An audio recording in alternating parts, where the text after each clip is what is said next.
नमस्कार मैत्रिणींनो, धागा फॅशन या आपल्या चॅनलमध्ये तुमच्या सर्वांचे मनापासून स्वागत. तर आजच्या व्हिडिओमध्ये आपण बघणार आहोत की चौकोनी गळ्याला गळपट्टी कशा पद्धतीने जोडायची. तर बघू शकता, हा अस्तरचा ब्लाऊज आहे आणि आता आपण ना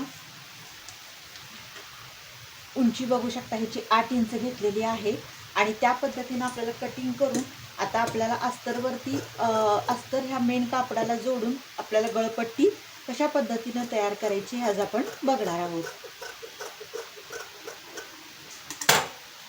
तर आता आपल्याला हा सरळ बाजूला म्हणजे असंच आपल्याला अस्तर ठेवून घ्यायचं आहे आणि पूर्ण व्यवस्थित जोडून घ्यायचं आहे. बघू शकता अशा पद्धतीने.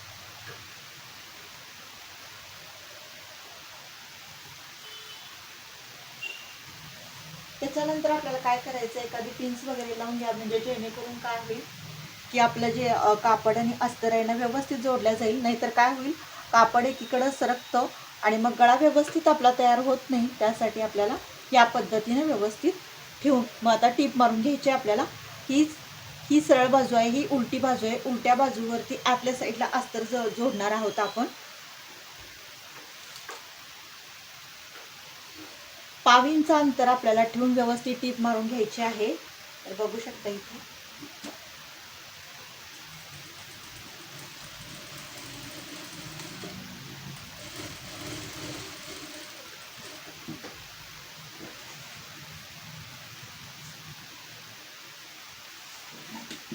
तर इथे आले की नाही, बरोबर कॉर्नरची इथे सुई 8 ठेवायची आहे अशी आणि परत नुसतं आपलं कापड सरकवून आपल्याला घ्यायचं आहे व्यवस्थित, म्हणजे जेणेकरून आपला जो गळा आहे ना तो ॲक्युरेट येईल. त्याचे जे कॉर्नर आहेत ना व्यवस्थित येतील. त्यासाठी या बारीक बारीक गोष्टी लक्षात ठेवणं गरजेचं आहे, नाहीतर आपला चौकोनी गळा चुकू शकतो. तर इथे पण आलं ना कॉर्नरला की सुई अशी 8 ठेवायची आणि त्याच्यानंतर कापड असं आपल्याला वळवून घ्यायचं आहे.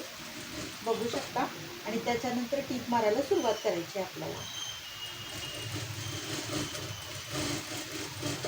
त्याच्यानंतर पूर्ण ब्लाऊजला अगोदर टीप मारून घ्या व्यवस्थित.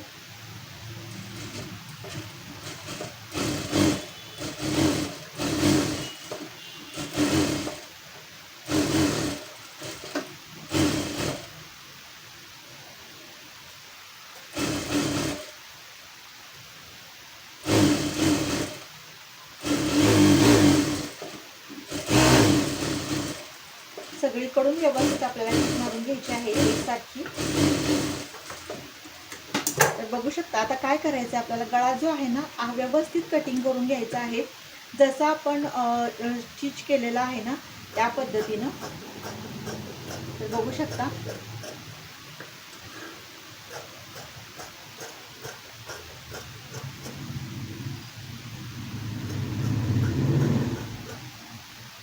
त्यानंतर इथे जे आपण एक्स्ट्राचं कापड ठेवतो ना, नेहमीच मी तुम्हाला सांगते तसं की अस्तरचा ब्लाऊज कट करताना नेहमी अस्तर असतं ना ते बरोबर ठेवायचं आणि हे जे मेन कापड असतं ना ते आपल्याला एक्स्ट्रा सर्व बाजूंनी जास्त ठेवायचं आहे.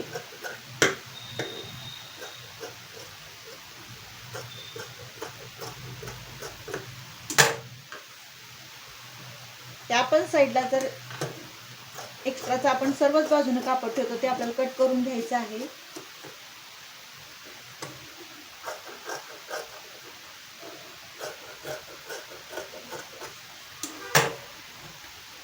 तर बघू शकता, हे अशा पद्धतीनं आपला अस्तर जोडून झालेला आहे. त्याच्यानंतर काय करायचं आहे, आपल्याला आता गोटपट्टी तयार करायची आहे. म्हणजे चौकोनी गळ्याला आपल्याला गोटपट्टी कशा पद्धतीने लावायची. तर आपल्याला घ्यायची आहे 1 किंवा 1.25 इंचाची. तुम्हाला हवा असेल तर तुम्ही 1.5 इंच घेऊ शकता आवडीनुसार, पण मी तर 1.25 इंचाची घेतलेली आहे. जर कापड लहान असेल तर अशा पद्धतीनं कटिंग करून घ्या आणि कापड जर मोठा असेल तर तुमच्या लांब पट्ट्या म्हणजे निघू शकतात.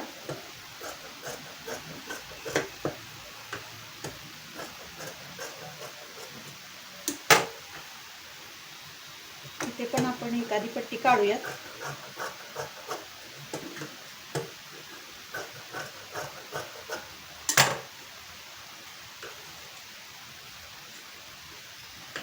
तर बघू शकता. आता काय करायचं आहे, आपल्याला ह्या पट्ट्या आहेत ना अशा जोडून घ्यायच्या आहेत अगोदर व्यवस्थित.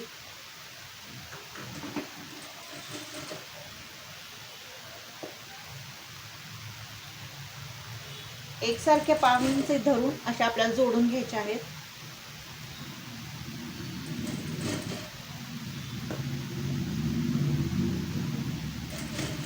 जर कापड मोठं असेल तर तुमची अखंड पट्टी निघू शकते, पण जर कापड लहान असेल तर तुम्ही अशा पद्धतीनं करू शकता. एकमेकाला पट्ट्यातून अखंड पट्टी तयार करू शकता. तर बघू शकता ह्या पद्धतीनं पट्टी तयार झालेली आहे. तर आता काय करायचं आहे, आपल्याला लेवल व्यवस्थित करून घ्यायची आहे आणि त्याच्यानंतर एक साईडला आपल्याला 5 इंच फोल्ड करून घ्यायचं आहे.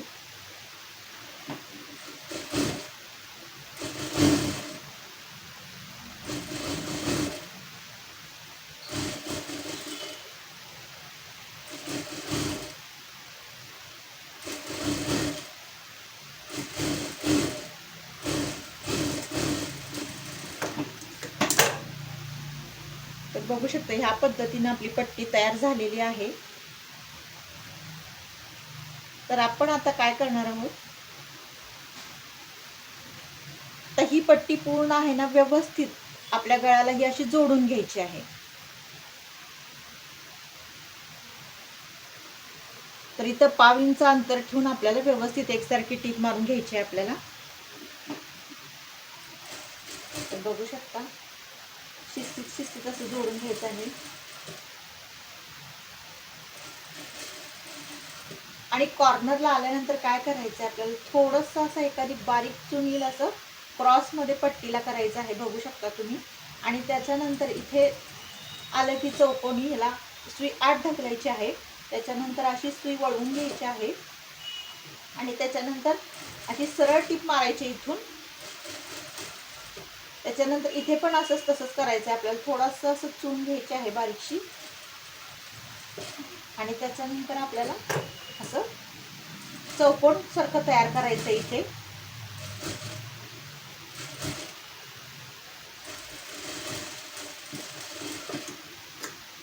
तर बघू शकता आता काय करायचं आपल्याला, इथे कट मारून घ्यायचं आहे चौकोन, म्हणजे जिथं कॉर्नर आहेत ना तिथं आपल्याला कट मारून घ्यायचं आहे व्यवस्थित.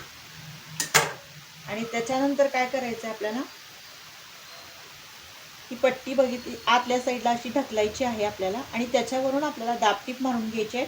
हवं तर तुम्ही इस्त्री पण करू शकता आणि नंतर टीप मारू शकता किंवा पूर्ण गळा तयार झाल्यानंतर सुद्धा तुम्ही इस्त्री करू शकता. तर आता काय करायचं आपल्याला, पूर्ण वरून दाब टीप मारून घ्यायची आहे.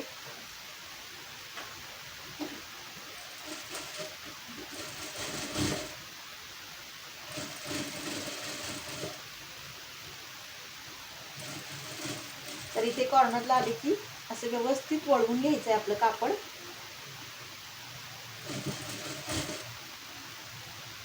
इथे पण त्या पद्धतीनेच आपल्याला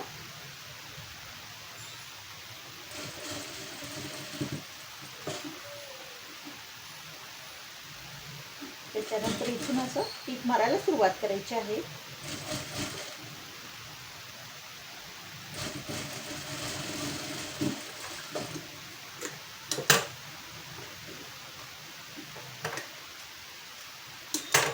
तर बघू शकता किती फिनिशिंग सहित आपला गळा तयार झालेला आहे. तुम्हाला दिसत असेल व्यवस्थित, कुठंही कमी जास्त नाहीये. टीप सुद्धा तुम्ही बघू शकता किती व्यवस्थित अशी आलेली आहे. आणि नंतर तुम्ही व्यवस्थित इस्त्री केली तरी अजून सुंदर आपला गळा तयार होणार आहे. आणि ही जी पट्टी आहे ना तुम्हाला दिसत असेल, मी दाखवते. आता ही पट्टी आपली जोडलेली जी आहे ना, इथे आपल्याला हेमिंग करून घ्यायचं आहे. आणि तुम्हाला जर हेमिंग करायचं नसेल तर तुम्ही नुसती टीप जरी मारली तरी सुद्धा चालेल, ज्याच्या त्याच्या आवडीवर अवलंबून असतं.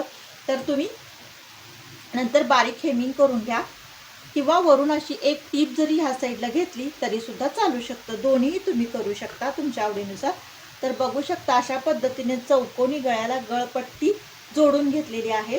तर तुम्हीही ह्याच पद्धतीनं चौकोनी गळा असू दे, ग्लास गळा असू दे, पान गळा असू दे, ह्या पद्धतीनं तुम्ही नक्की पट्टी जोडून घेऊ शकता.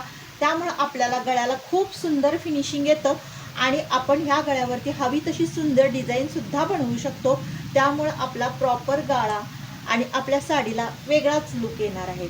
तर मैत्रिणीनं चौकोनी गळ्याला गळपट्टी कशा पद्धतीनं जोडायची हे मी अगदी सोप्या पद्धतीनं तुम्हाला सांगितलेलं आहे.